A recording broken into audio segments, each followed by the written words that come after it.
বাংলাদেশি হয়ে বিদেশের মাটিতে 1000 সিসির উপরে সুপার বাইকগুলোর রেস দেখতে পারবো এত কাছ থেকে, তাও আমি আজ কল্পনাও করতে পারি নাই। বাংলাদেশে তো সবসময় 160 সিসির বাইকের রেস দেখছো, আর আজকের এই ভিডিওতে তোমরা দেখতে পারবা 1000 সিসি 300 স্পিডে ছুটে সুপার বাইকের রিয়েল রেস।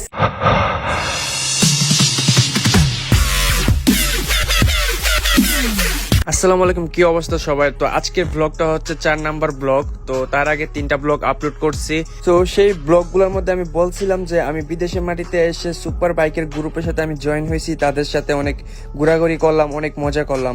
তো আজকের ব্লগটা হচ্ছে ফাইনাল ব্লগ। লাস্ট 2-3টা ব্লগের পর সবাই ওয়েট করতেছে যে সুপার বাইকগুলোর রেস দেখার জন্য। ফাইনালি আমাদের গন্তব্যে আমরা পৌঁছে গেছি, তার এখানেই হবে আসল খেলা। তো এখন আগে এই 2টা বাইক রেস দিবে, আর এই 2টা বাইক সেম মডেলের। তো এই 2টা বাইকের নাম হচ্ছে BMW 1000 আর ওল্ড মডেল মেবি, আর আমি সঠিক নামটা মনে নাই। আরেকটা কথা বলে দিই, এই ভিডিও লাস্টের যে সিনগুলা আসবে ওইগুলা দেখে তুমি বলবা যে ওরা বাইক চালাইতেছে না রকেট চালাইতেছে। আর এই ভিডিওর সবচেয়ে মজার জায়গাগুলাই হচ্ছে এই ভিডিও শেষের পার্টগুলা, আর অবশ্যই এই ভিডিও লাস্ট পার্টগুলা মিস করো না।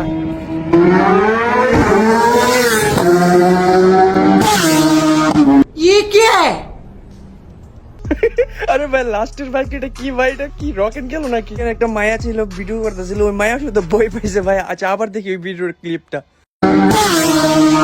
লাস্ট পর্যায়ে আমার স্লো মোশন করে দেখা লাগতেছে যে এটা কি বাইক গুলো। আরে ভাই, এটা দিয়ে সুজুকি GSX R1000, মানে এটাও 1000 সিসি, এটা মেবি 300 গতিতে ছুটতেছিল। ওয়েট করো, এখন তো খালি খেলাটা শুরু হয়েছে। আর এই যে দেখতেছো BMW 1000 আর নিউ ভার্সন এগুলা তো আছে। এই যে পাশে আরেকটা সুজুকি। সো আমি এখন এই BMWটা হালকা পাতলা একটু ছোটখাটো একটা রাইড দেবো। আর এই BMWর প্রাইস কত সেটা আমি এই ভিডিওতেই বলবো। ভাই, জীবনে এই প্রথম মনে করেন সুপার বাইকের উপর বসলাম, আর এখন এই সুপার বাইকটা রাইড দেবো। ভাই, মিটারের স্ক্রিনটা দেখছো কত বড়, মানে মনে হইতেছে যে একটা আইপ্যাড লাগাই দিছে, আর এই আইপ্যাডে মনে হইতেছে যে মুভি দেখা যাবো ভাই। আর এই যে সুপার বাইকের একটা জিনিস দেখো, কাছে গেছি, এখন একটা জিনিস উঠবে যে এরর উঠে গেছে, মানে সেন্সার বলতেছে যে দূরে যাবার জন্য, মানে দেওয়াল থেকে। এরকম সেফটি ফাংশন আরো অনেক আছে BMW এইসব সুপার বাইকের মধ্যে, সব বাইকের মধ্যেই থাকে। সো এই বাইকটার প্রাইস আমি বলে দিই। সো এই বাইকটার প্রাইস হচ্ছে বাংলাদেশের টাকায় যদি বলি 30 থেকে 35 লাখের মধ্যে হবে। আর যদি বলি ট্যাক্স সহকারে বাংলাদেশে, তাহলে এই বাইক তো বাংলাদেশে এখন আসবে না, তারপর বলে দিই ট্যাক্স সহকারে হবে 50 লাখের কাছাকাছি এই বাইকটা পৌঁছাই যাবে। সো আমি এদিকে একটু ভয় পাইতেছিলাম, কারণ এদিকে এত জোরে বাইক ছুটতেছে আমার সামনে দিয়া, মানে বলার বাইরে। আর তার উপরে এত লাখ টাকার গাড়ির উপরে আমি বসছি, যদি একটু এদিক সেদিক হয় তাহলে তো অবস্থা আমার খারাপ হয়ে যাবে।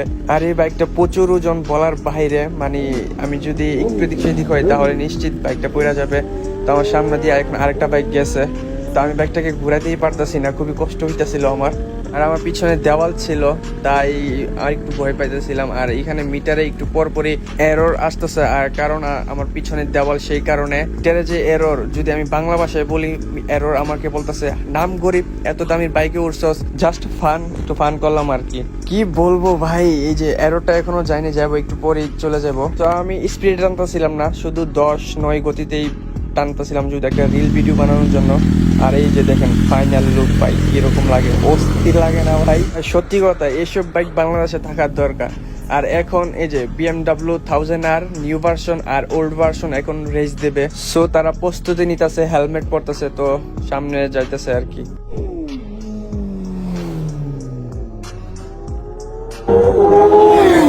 গাইস, আমরা এখানে প্রায় 1 ঘন্টার মধ্যে ছিলাম। আর অনেকে আমাকে জিজ্ঞেস করতেছে ভাই আমি কোন দেশে থাকি, আর আমি কোথায় এই জায়গাটা। আমি এই জায়গাটা বলবো যখন আমার পেজে 100K হয়ে যাবে, তখন আমি বলবো যে আমি কোন দেশে আছি। 2টা বাইক সামনে থেকে আসতেছে, আর স্পিডটা শুধু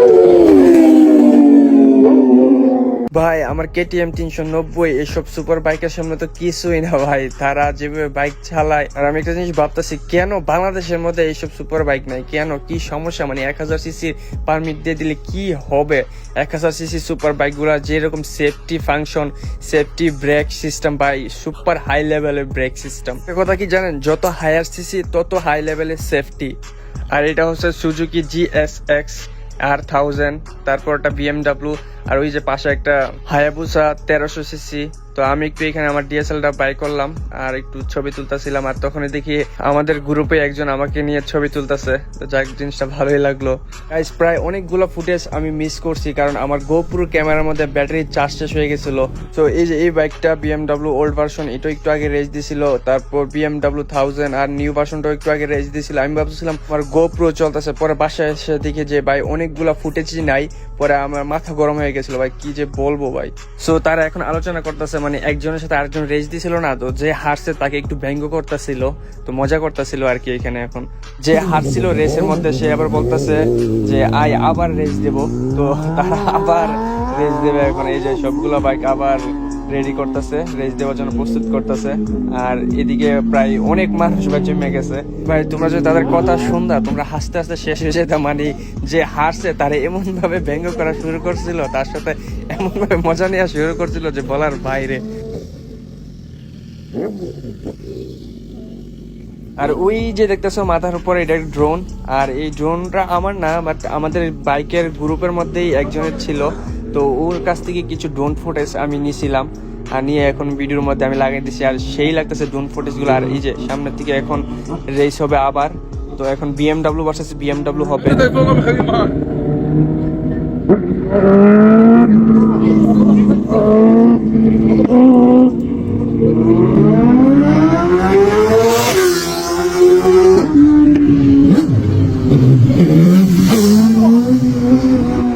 এই কি পাগল নাকি ভাই? ও এত কাজ দিয়ে যায় কিভাবে? আমরা সবাই দাঁড়িয়ে আছিলাম, ও আমাদের পাশ দিয়ে গেছে। এত বড় রুট খালি থাকতে ভাই ভয় পেয়ে গেছিলাম আমি। আরো খেয়াল করে দেখলাম ছোট ছোট বাচ্চারাও এখানে আসছে রেস দেখার জন্য ভাই। এই যে আশেপাশে যারা থাকে তারা এখানে ছুটে আসছে এই রেস দেখার জন্য। আর এই যে দেখেন আরেকজন আমার পিছন থেকে আসতেছে। আর এই যে দেখেন ও পুরা রুট খালি থাকতে ও আমাদের পাশ দিয়ে যাবে, মানে বুঝলাম না, ওই পাশ দিয়ে যেতে পারে না। সো সামনে থেকে আবার দুইটা বাইক আসতেছে। এখান থেকে সবচেয়ে লো প্রাইসের বাইক হচ্ছে আমারটা, আমার KTM 390। কি বলবো ভাই, খুবই সস্তা বাইক। আর এই যে এই বাইকটা দেখতেছেন না, এটা অ্যাডভেঞ্চার বাইক, এটা 1300 সিসি বাইক।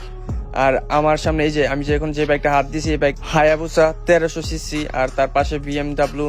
সো এই BMW এর সাথে একটা বাইকই টক্কর দিতে পারবে ভালো, বরাবরই মানে টক্কর হবে Kawasaki ZX 10R। But ZX 10Rটা এখানে নাই, আমাদের গ্রুপের সাথে নাই। বাট আমি আসার সময় আমাদের গ্রুপের সাথে রাইড হয়েছিল, মানে এই যে আমি যে এখন যে এলাকায় আছি এই এলাকার মধ্যে একজন চালাই ZX 10R। তো নেক্সট ভিডিওতে আমি এটা আপলোড করব ওই ক্লিপটা। তো আমরা যখন এই এলাকার মধ্যে ঢুকছি, তো বাইকের এক্সজস্টের সাউন্ড তো হাই ছিল, মানে বলার বাইরে। তো আমাদের এক্সজস্টের সাউন্ড শুনে ওই যে চালায় নিনজা ZX 10R, ও আমাদের গ্রুপের সাথে জয়েন হয়েছিল। সো আমি তোমাদেরকে ভিডিওর ক্লিপটা দেখে আমি সামান্য একটু দেখাবো। তো আমি ওকে পিছন থেকে ফলো করতেছিলাম, তো ও আমার সামনে ছিল নিনজা ZX 10R।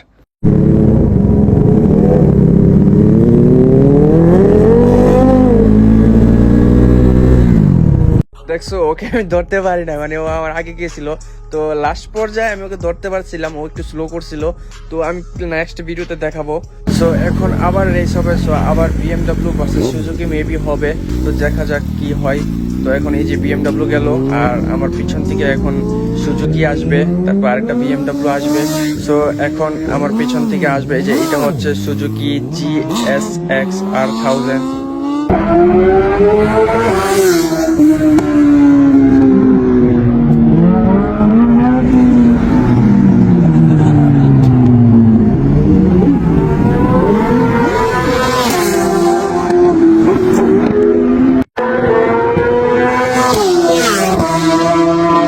ভাই আমরা বাংলাদেশে কি বাইক চালাইতেছি ভাই, 150 সিসি।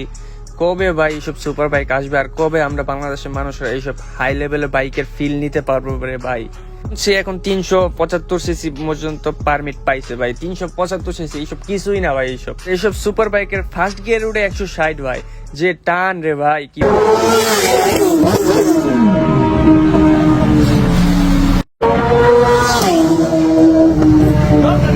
ইনশাল্লাহ আমার জন্য দোয়া করবেন, আমি যাতে ইন ফিউচারে এইসব সুপার বাইক কিনতে পারি, আর আপনাদের সাথে যাতে ভালো ভালো ভিডিও আপলোড করতে পারি। আর আমার পেজটাকে অবশ্যই ফলো দিয়ে রাখবেন, ঠিক আছে? আর যদি ইউটিউব থেকে তুমি দেখতেছো তাহলে আমার ইউটিউব চ্যানেলটাকেও সাবস্ক্রাইব করে দিয়ে যেও।